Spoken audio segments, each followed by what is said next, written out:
Allow me also now to invite the Deputy President, Republic of Kenya, His Excellency Samuel. Allow me one minute, Bishop. In our midst. Good afternoon to you viewers. I hope you're fine wherever you are. Welcome to Talk to Africa. My name is George. This afternoon, while addressing mourners in Othaya, William Samoei Ruto was cheered widely by the crowd in Othaya. What does this mean to Raila Odinga and to Uhuru Kenyatta? Is William Samoei Ruto winning the war in Mount Kenya?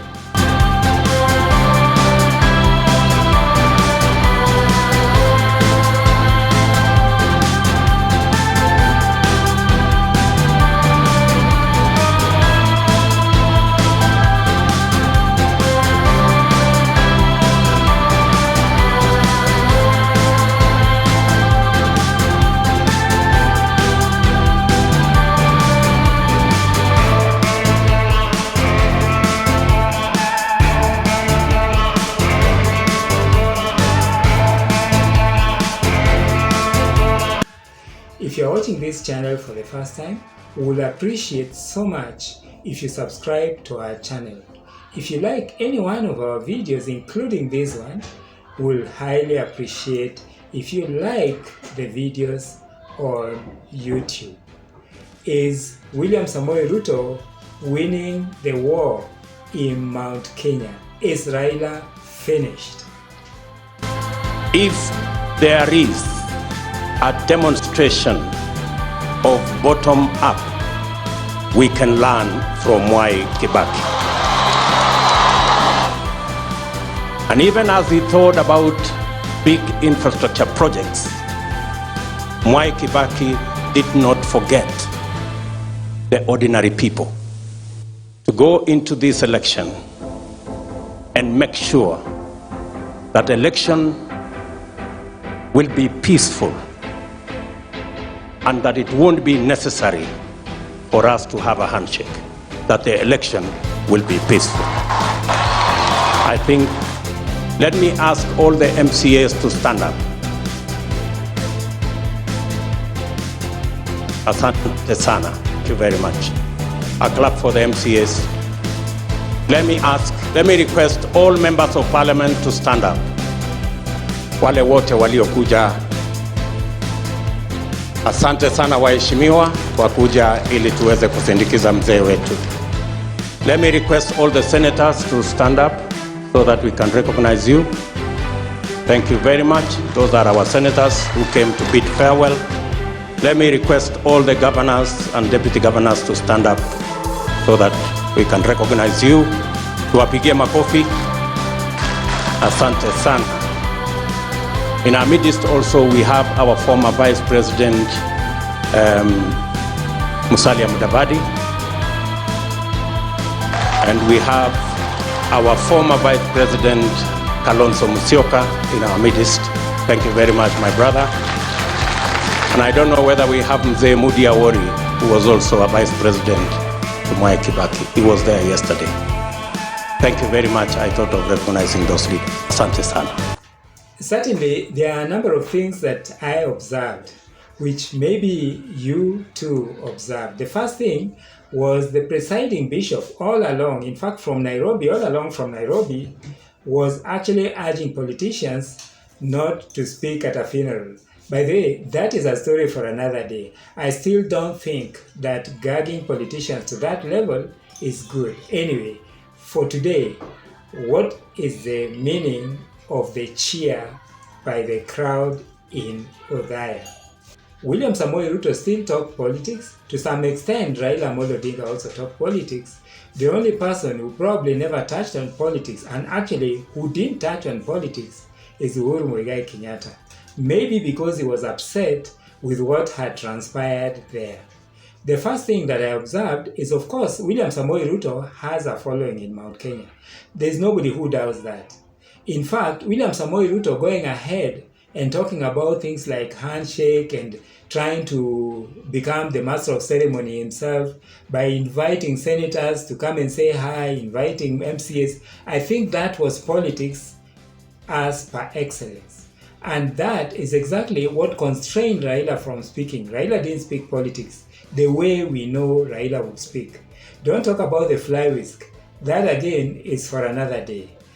William Samoei Ruto's cheering could also have some implications in terms of maybe there was a hand, somebody behind the scenes who had actually mobilized people to try and do this drama in a church service, which actually ended up even actually annoying Uhuru Muigai Kenyatta, in my view, and even then him not even reading his speech, cutting short his speech, in fact speaking for under 10 minutes to the best of my knowledge.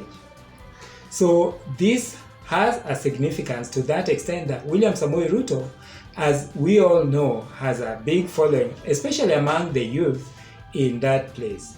So there could have been these politicians. I'm looking at the the Speaker of Parliament in Nyeri County as being one of those people who would have actually mobilized people to kind of embarrass even the head of state and close this funeral in a very awkward, let me not say bad way. In my view, I think had the larger family of Mwai Kibaki or the late Mwai Kibaki, had they known about all this, they should have actually done something to stop this kind of appearance, especially this kind of action, especially when other people were gagged not to speak. That was quite a bad one towards the tail end of the late Mwai Kibaki's send-off. The other thing that is there is actually brought out this issue of defiance. Honestly, William Samoei Ruto is still so defiant. By the way, I always say that William Samoei Ruto will be disappointed, not because he's not popular in Mount Kenya, but he will be disappointed because of defiance and mainly disrespect for the head of state. He should have at least showed some humility. He should have not even talked about the handshake or future handshakes, because that was obvious that he was attacking Raila Odinga and Uhuru Muigai Kenyatta. So I would not be surprised if somebody had a hand in making sure that he was being cheered. Or maybe, let's give it to him as well, or maybe there could have been something out there that we are not aware of that William Samoei Ruto was trying to pull a fast one on, or maybe to gain a score on. Like maybe when Uhuru Muigai Kenyatta at the Lee funeral home basically did not shake his hand and all this, so he was maybe trying to revenge. But like I've said, and I'm saying again, this kind of action is what will make William Samoei Ruto lose. And actually that in itself does not translate to votes for William Samoei Ruto. I know the supporters of William Samoei Ruto today will go celebrating. They'll be very happy that William Samoei Ruto was cheered and Raila Odinga wasn't cheered. But I can assure you, I guarantee you, the owner of Mount Kenya is none other than Uhuru Muigai Kenyatta. I tell you, at the end of the day, a big chunk of votes from Mount Kenya, and not only Mount Kenya, the entire Kenya, will actually come through for Raila Odinga because of Uhuru Muigai Kenyatta. On another hand again, coming to look at it this way, this is the reason why Raila Odinga and Uhuru Muigai Kenyatta should forget about Kalonzo Musyoka. Kalonzo Musyoka has actually, I would say, kind of diverted their attention. He is actually draining their energy on issues of the running mate and things like that, to the extent that Raila Odinga and Uhuru Muigai Kenyatta have kind of lost focus because of the problems that Kalonzo Musyoka has brought into Azimio. Well, does this cheering of William Samoei Ruto in the presence of Raila Amolo Odinga and Uhuru Muigai Kenyatta mean anything politically? I would like to hear your comments.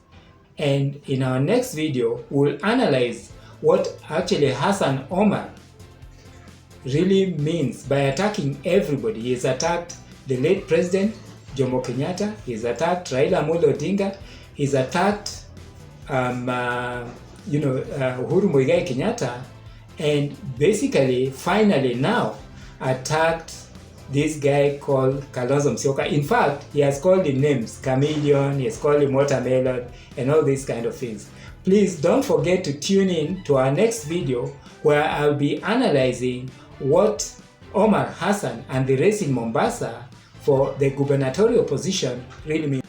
Is the cheering by a crowd at a funeral of the late Mwai Kibaki mean anything? Does it mean that Raila Amolo Odinga is finished politically in Mount Kenya? Thank you very much for tuning in. Welcome to Talk to Africa. My name is George.